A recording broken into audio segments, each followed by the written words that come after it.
Assalamualaikum warahmatullahi wabarakatuh. Balik barengan sama gue Taufik Nobul. Oke, hari ini kita akan ngobrolin aja, bukan review, bukan preview. Gue belum megang barangnya. Reaksi gue terhadap peluncuran kamera Sony A7C.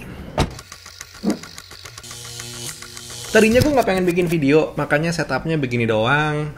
Lampunya juga kayaknya biasa aja ya, agak gelap kali ya. Gue nggak tahu sih, belum gue edit. Dan mic-nya juga rasanya mungkin nggak stabil karena sambil gue pegang gitu ya. Emang bener tadi gue nggak pengen bikin video, but due to some people asking me tentang si Sony A7C, jadi ya udahlah gitu. Gue sekalian aja bikin videonya, hitung-hitung ada konten buat keluar di hari Jumat. Buat lo yang baru pertama kali ngeliat video ini, nama gue Taufik Nobo dan gue biasanya ngebahas kamera dan lensa itu di hari Jumat, so consider subscribe kalau emang lo tertarik dengan perkameraan. Sisanya gue lebih sering ngebahas masalah perhandphonean, laptop, dan juga teknologi lainnya. So, ya, consider subscribe. Klik tombolnya, jangan lupa juga nyalain notifikasinya.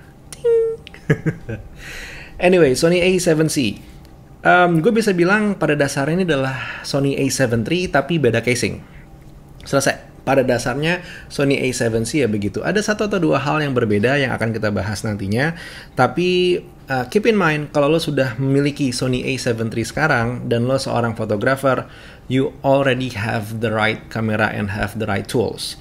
Kalau lo seorang videographer dan lo menggunakan Sony A7 III sekarang, mengganti Sony A7 III dengan Sony A7C most likely tidak akan berpengaruh terlalu banyak secara image quality.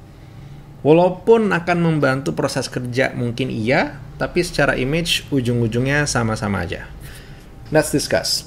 Sensor sama 24,2 megapiksel, baterai sama NP-FZ100, color depth sama 8 bit, resolusi maksimal 4K 30 fps, layar di bagian belakang resolusinya sama tapi perbedaannya adalah mekanismenya. Kalau Sony A7 III ya cuma naik turun, kalau Sony A7C bisa flip out screen. Jadi kameranya vlogger guys. Enggak. Flip screen tidak hanya untuk vlogger. Flip screen membantu lo juga kalau lagi pengen foto dari angle-angle yang ribet, dia bisa membantu. So yeah, that was it. Itu menyenangkan. But for me, walaupun dengan banyaknya persamaan dengan Sony A7 III, kalau lo belum punya kamera full frame Sony sebelumnya dan pengen menjajal, Sony A7C is actually the right purchase kalau lo konsennya lebih ke video. Kalau lo konsennya ke foto, gue tetap masih menyarankan Sony A7 III, and this is why. Sony A7 III punya IAF yang lebih bagus. Jadi kalau buat ngeker tuh lebih bagus Sony A7 III dibandingkan dengan Sony A7C. Lo kan belum nyoba, Fik. Tahu dari mana? Dari spek juga udah ketahuan. Udah, itu yang pertama. Terus yang kedua tentu adalah masalah handling grip. Kalau lo taking pictures akan lebih enak. Pertama IAF di tengah, megangnya juga lebih dalam gripnya, dengan posisi tangan satu lagi megang lensa begini kan. Nah, itu lebih nyaman lah, Sony A7 III. Gue udah bisa ngeliat dari kondisi fisiknya seperti itu. Tapi kalau lo seorang video shooters, then I do believe Sony A7C is the better choice buat yang belum punya Sony A7 III. And this is why. Yang pertama, tidak adanya limit waktu perekaman 30 menit. Yang kedua, Sony A7C lebih tidak rentan overheat. Sony A7C jadi lebih menarik karena kalau dipasang external monitor up to 4K 25 fps, lo tidak kehilangan face tracking. Dan color science. Gue tahu kalau ngomongin masalah color science sensitif karena pada dasarnya selama lo punya tekniknya, hasil foto dan juga hasil video itu menggunakan kamera apapun bisa sama. Tinggal berapa lama lo menyesuaikan lah adaptasinya dengan color science yang ada dari satu buah kamera.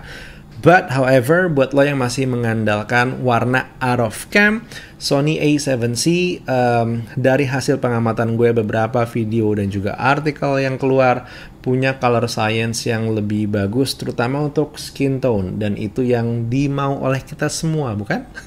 Punya skin tone yang lebih bagus, tapi langsung keluarannya Sony. Gak ketinggalan yang terakhir yang menurut gue ngebikin Sony A7C is the better video kamera adalah untuk base ISO-nya di saat merekam menggunakan S-Log 2, dia ISO-nya 500. Sementara Sony A7 III ISO-nya 800. Jadi kalau dibawa keluar, walaupun sama-sama perlu ND filter, tapi nantinya untuk exposure lo bisa mendapatkan lebih maksimal lagi kalau menggunakan Sony A7C. Lo lihat videonya Gerald Andan, lo akan ngerti apa yang gue maksud dengan exposure yang lebih bagus atau lebih maksimal lagi. So overall, kalau ditanya pada akhirnya which one is which, tentu opini gue akan berubah nantinya ya. Di saat gue megang kameranya dan gue main-main sama Sony A7C, opini gue sangat mungkin berubah. Tapi buat sekarang, yang paling simple biar lo bisa tidur jadi nggak kepikiran upgrade terus. I know, karena kalau gearhead biasanya begitu, makanya nonton video ini. Kalau lo seorang fotografer, Sony A7 III is the better choice. Kalau lo seorang videographer, Sony A7C is the better choice. Kalau lo seorang videographer dan sudah menggunakan Sony A7 III, I will stay. Karena pada dasarnya lo udah punya satu buah kamera yang sama, tapi emang ada perbedaan ini itu sedikit lah. Kecuali emang penting banget buat lo time limit bisa lebih panjang gitu, dan ya mungkin gue akan ganti ke Sony A7C. Cuman kalau misalkan lo jatuhnya merekam wedding atau event dan tipikalnya lo yang pakai gimbal sekali-sekali ngerekam, I won't change anything. I will literally stay maybe on Sony A7 III. Tapi sekali lagi opini gue bisa berubah kalau misalkan gue udah megang si Sony A7C-nya. Anyway, that was the video for today. Maaf untuk B-roll yang sedikit, atau mungkin nggak ada karena gue belum ngedit, jadi gue nggak yakin akan kayak gimana nanti editannya. Tapi yang pasti, satu hal yang pengen gue tahu adalah Sony A7 III atau Sony A7C, which one is which? Mana yang jadi pilihan lo? Tulis di kolom komentar kalau gue sudah mengeluarkan pendapat gue. Yang gue pengen tahu adalah pendapat lo seperti apa. Again, this is a reaction video, not review, not preview. Hope you enjoy it. Yuk kita ngobrol secara sehat. Taufik Nobo cabut. Assalamualaikum warahmatullahi wabarakatuh. Skadish.